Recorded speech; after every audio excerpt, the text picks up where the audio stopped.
आज हम लोग क्लास 3 का एसएसटी स्टडी करेंगे। एसएसटी स्टडी के दौरान हम लोग आज चैप्टर 8 को चैप्टर 8 मुख्य रूप से डिस्कस करेंगे। तो चैप्टर 8 में जो हम लोग को पढ़ना है उस टॉपिक का नाम है हाउसिंग। ठीक है, हाउसिंग मतलब क्या होता है? घर, यानी जहाँ आप रहते हैं उसे हम लोग घर कहते हैं।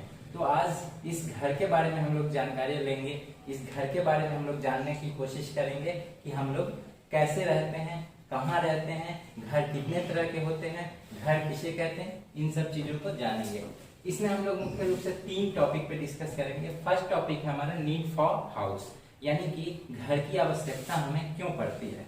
हम कोई भी चीज का इस्तेमाल करते हैं, जब तक हमें कोई आवश्यकता नहीं होती है हम इस्तेमाल करना पसंद नहीं करते या नहीं करते हैं। तो हम कोई भी इस्तेमाल होती है तो उसकी कोई आवश्यकताएं होती है, तो इसी तरह घर की भी अपनी एक जरूरत है, उस जरूरत को हम लोग जानेंगे।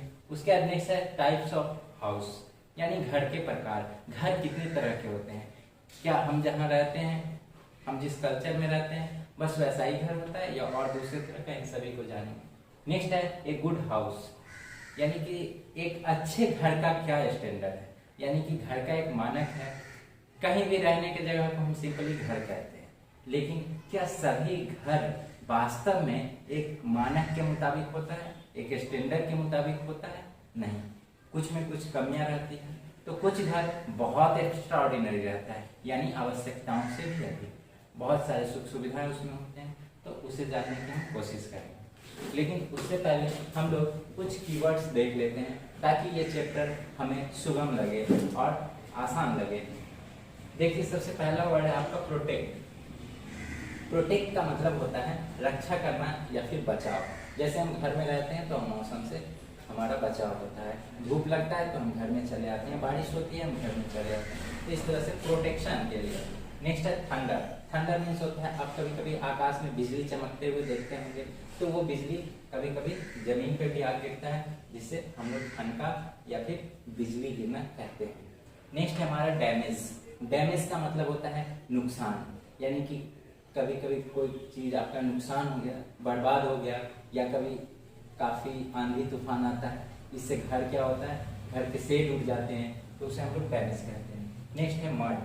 मड का मतलब होता है कीचड़, यानी कि जब मिट्टी में पानी मिक्स हो जाता है काफी अधिक मात्रा में, तो वो एक मिट्टी जब सन जाता है तो वो कीचड़ कहलाता है।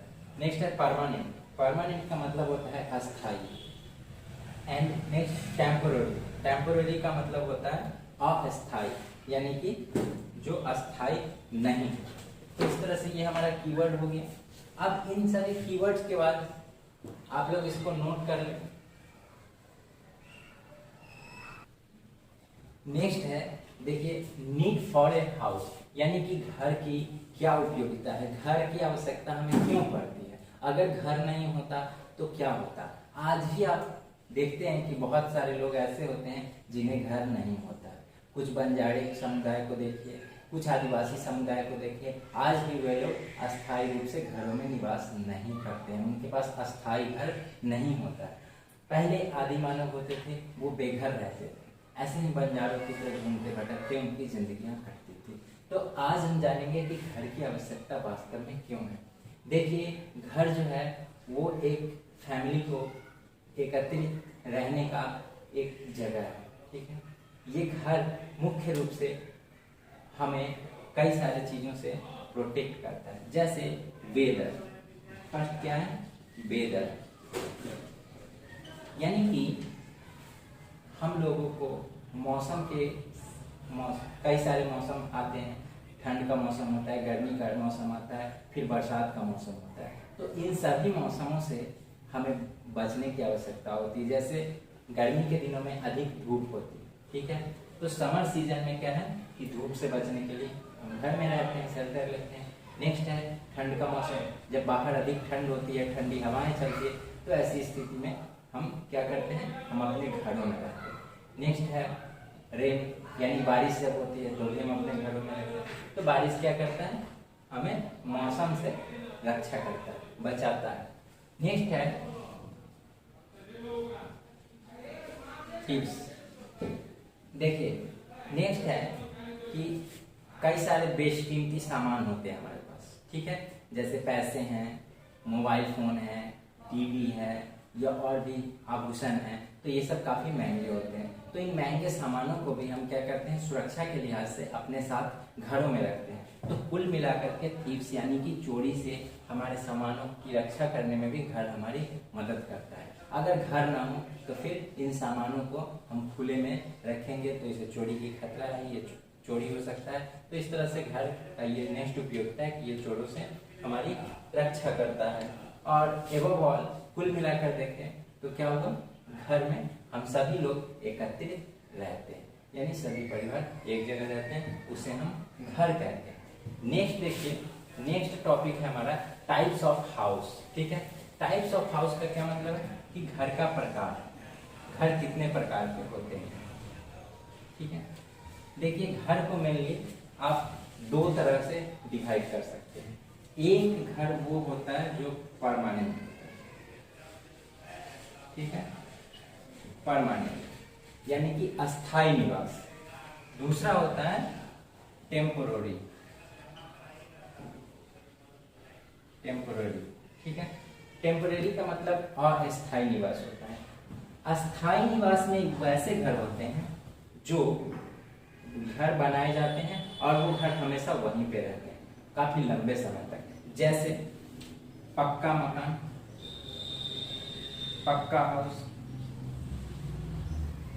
पक्का हाउस को देखिए, एक जगह जहां बना दिया जाता है वहीं पे ये घर हमेशा रहता है, तो ये पक्का हाउस है। या कभी कभी लोग मिट्टी का घर भी बनाते हैं, ठीक है, टाइल्स टाली वगैरह डाल करके, या फिर झोपड़ियां हैं, हट है, ये सब भी एक तरह से परमानेंट हाउस है। ठीक है, लेकिन कुछ घर ऐसे भी होते हैं जो अस्थायी तौर पे बनाए जाते हैं, यानी हमेशा वो एक जगह पे नहीं रहते हैं, आवश्यकता के अनुसार वो मूव किए जाते हैं। जैसे टेम्परेरी घर में देखिए कैनवास, टेंट,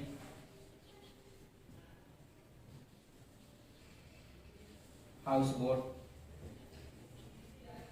ये सब ऐसे घर हैं जो टेम्पोररी हाउस कहलाते हैं। अब देखिए टेंट हाउस क्या है, जब कभी भी जैसे कोई अपॉर्चुनिटी घर में बहुत बड़ा ओकेजन होता है तो आप देखते हैं कि टेंट लगाया जाता है। ठीक है, टेंट यानी तंबू लगा दिया जाता है, उसमें बहुत सारे समारोह आयोजित किए जाते हैं, फिर समारोह के पश्चात उन्हें हटा दिया जाता है, तो ये है। या फिर सेना, पुलिस कभी कभी ऐसे जगह में जाते हैं जहाँ पे घर नहीं होता, जंगलों में उन्हें अपने अभियान के लिए रहना पड़ता है, रुकना पड़ता है, तो वैसे स्थिति में टेंट हाउस का या फिर कैनवास का सहारा लिया जाता है। वे लोग तंबू लगाकर, टेंट को ही तंबू कहते हैं, तो वे लोग टेंट लगा करके वहाँ अस्थायी रूप से निवास करते हैं। फिर जब वहां से आने लगते हैं तो टेंट को फोल्ड करके अपने बैग में रखते हैं और फिर वापस आ जाते हैं, तो ये है टेंट। नेक्स्ट है हाउस बोट। ये हाउस बोट देखिए क्या होता है, हाउस बोट एक तरह का ऐसा घर के सुख सुविधाओं से संपन्न एक स्टीमर या जहाज की तरह होता है जो पानी में फ्लोट करता है, यानी कि जल में हमें कोई लंबी यात्रा पर जाना है या फिर जलीय क्षेत्र में अगर हमें स्टे करना है, ठहरना है, तो ऐसे सिचुएशन में क्या किया जाता है, हाउस बोट का सहारा लिया जाता है। तो ये सब क्या है, कुछ टेम्पोररी यानी अस्थायी घर के उदाहरण है, और ये सब क्या है, अस्थायी घर के उदाहरण है। आइए हम लोग जानते हैं कि दुनिया में कुछ अलग अलग तरह के घर हैं जो काफी यूनिक हैं, जिन्हें बनाने की जो तकनीकें हैं वो अलग है और काफी सुख सुविधाओं से संपन्न घर के, जिसके बारे में हम लोग जानते हैं। देखिए एक घर का ये प्रकार है इग्लू, इसको जरा ध्यान से देखिए। इग्लू क्या होता है, इग्लू एक तरह का घर है, रहने का जगह होता है। यह अस्थायी घर तो नहीं होता है, लेकिन फिर भी ऐसे जगह में इग्लू का निर्माण किया जाता है जहाँ पे बहुत बर्फ पड़ता है। ठीक है, वहाँ का मौसम काफी ठंडा होता है, वहाँ पे बर्फबारी अधिक होने के कारण घर बनाने की जगह नहीं होती, या घर बनाने के अनुकूल वहाँ पे जगह नहीं होता है, वहाँ घर नहीं बनाया जा सकता है क्योंकि चारों तरफ बर्फ ही बर्फ जमा रहता है। तो ऐसे सिचुएशन से निपटने के लिए कुछ आदिवासी समुदाय क्या करते हैं, कुछ ट्राइबल्स लोग क्या करते हैं, जिन्हें स्कीमो कहा जाता है। स्कीमोज कौन होते हैं, जो लोग इग्लू में निवास करते हैं इग्लू में रहने वाले लोगों को एस्किमो बोला जाता है।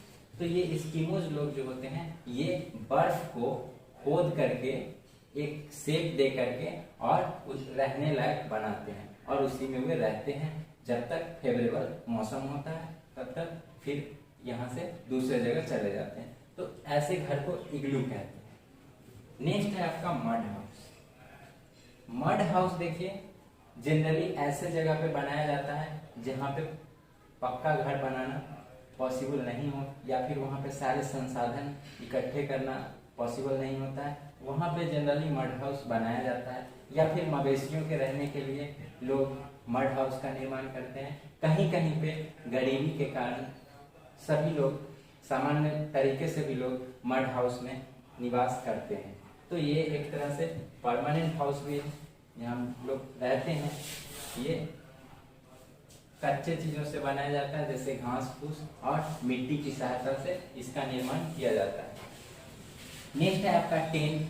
टेंट का निर्माण कपड़ों से किया जाता है। इसमें काफी अच्छी क्वालिटी की मोटे मोटे कपड़े लगाए जाते हैं जो कि आपको मदद करते हैं अस्थायी निवास के लिए, जैसे पुलिस, सेना या फिर एनसीसी कैडेट्स, स्काउट गाइड ये सब होते हैं जो जाते हैं जंगलों में जब कैंप के लिए, तो वहाँ पे अस्थायी रूप से टेंट लगा करके और रहते हैं। तो ये सब कुछ घर का प्रकार है। इसके अलावा और भी प्रकार है जैसे पक्का घर हो गया, स्टील हाउस हो गया, ये सब आपके बुक में दिया हुआ है, आप लोग उसको स्टडी करेंगे, इससे आपको पूरे हाउसिंग के बारे में डिटेल्स जानकारी मिल जाएगी। नेक्स्ट टॉपिक देखिए हम लोग का है a good house. A good house मतलब क्या कि हम जो घर में रहते हैं एक वो क्या हुआ है, एक आदर्श घर है या फिर अच्छा घर है, रहने लायक है, उसे ही हम लोग गुड हाउस कहते हैं।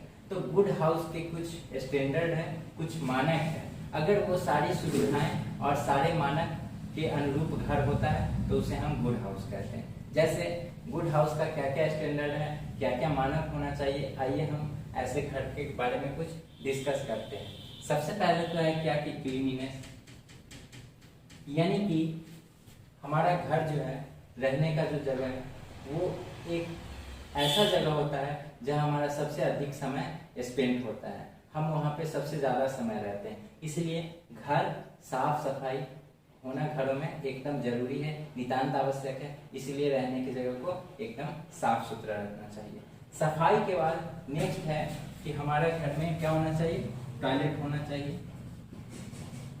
यानी कि खुले में शौच करना काफी नुकसानदेह होता है, काफी इन्फेक्शन का डर रहता है, काफी खतरनाक है, इसलिए घरों में टॉयलेट होना चाहिए।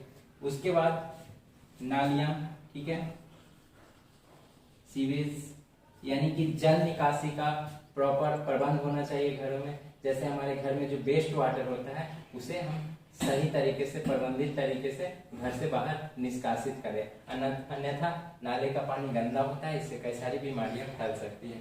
तो यह एक गुड हाउस का मानक है कि हमारा घर साफ सुथरा हो, हमारे घर में टॉयलेट होना चाहिए और हमारे घर में एक अच्छे नाले का प्रबंध होना चाहिए ताकि पानी अच्छे तरीके से बाहर निकल सके। तो बच्चों ये था हमारा पूरा हाउसिंग घर के बारे में। हम लोगों ने घर के बारे में अच्छे तरीके से पढ़ाई किया। उम्मीद है कि आपको काफी कुछ समझ में आया होगा, कुछ नहीं समझ में आया होगा। आप इस वीडियो को दोबारा देखिए, आपको समझ में आएगा। फिर इस चैप्टर को पढ़ें, हाउसिंग चैप्टर जो 8 नंबर चैप्टर है, आप इसको 1-2 बार खुद से पढ़ें, सेल्फ स्टडी करेंगे, आपको बेहतर तरीके से समझ में आएगा। इसके बाद आप इसमें दिया हुआ एक्सरसाइज करेंगे। एक्सरसाइज के बाद आपको जो असाइनमेंट दिया जाएगा उसको भी आप करने की कोशिश करेंगे। धन्यवाद।